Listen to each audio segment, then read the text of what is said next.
Cool.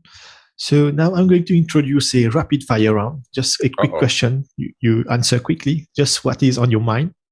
Uh-oh. First one, PHP or Java? Oh, PHP most of the time. Okay. Coffee or tea? No coffee. Mac or Windows? I'm mostly Mac. I respect people on Windows, but I'm a Mac guy right now. Okay. Night owl or early riser? Depends on time of the year. Depending on there's usually about 4 or 5 months of the year I'm an early riser, and then when the time shifts, I'm up late. So sorry, Okay. a bit of both. Okay. One person you admire in the PHP community? Oh gosh. Well, Cal and you, and I don't mean that jokingly, but you guys have both been forces. You've brought visibility and personality and exposed me to people that I didn't know before. Some of the people that I know, I mentioned Anna Felina, has been. I hesitate to say inspiring, but very motivational to read and watch and hear and her. And I know this isn't rapid fire. I'm sorry.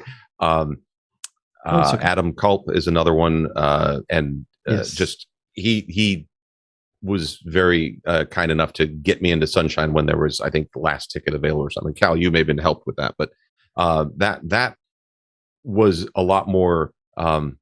It's one of those situations where I think people don't understand sometimes the impact that they have, and that getting to Sunshine then was a bit of a turning point for me, kind of at a personal and emotional and professional level. So thank you to everybody. My friend Clark Everetts, who is we both did a lot of PHP stuff. We did training for Zen for several years. And again, Cal was instrumental in that. And Chris Hartjes, I've bought his book. I think there's another one out which I need to get. And again, I don't know these people on a personal basis as much, but well, Clark I do, but they've been instrumental or motivational or both. Nice. And I don't mean to ignore anybody else. Ben Ramsey in Nashville, I was out there a couple of years ago and just dropped in on a PHP meeting. And actually Ben and Elizabeth Naramore, who I think is barren now, and I don't think she's really in the tech world so much anymore, but both of them I met at PHP in the Smokies or whatever it was called in 2005, I think, or 2006. And they were both really instrumental in kind of just welcoming me into the social aspect of PHP. We all met in the Smokies for a couple of days, and it was really, really nice. So thanks, guys. I'm sorry, awesome. I will stop talking now. No worries. One person you feel is underrated.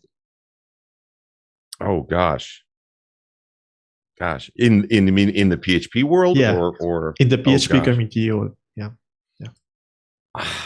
Man, I don't know if I have any. I'm not sure I could name somebody. The people, if somebody's name is in my head, I've rated them highly already. I'm not sure I can think of anybody that's underrated.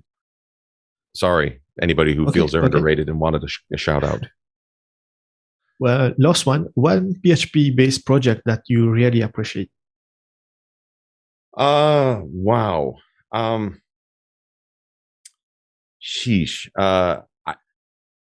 I hesitate to say Laravel because it may be an overhyped. That hype is the wrong word. Maybe overused. But that was one of the turning points for me that actually sort of got me on the testing thing again, because it was a very turnkey way of introducing and integrating testing with my code. This is one of those things for me. Testing and code had felt separate, and there was something about the Laravel sort of prepackaged integration that brought PHP unit together, which itself is Sebastian might be one of those underrated people, though I think in some ways almost everybody knows his name.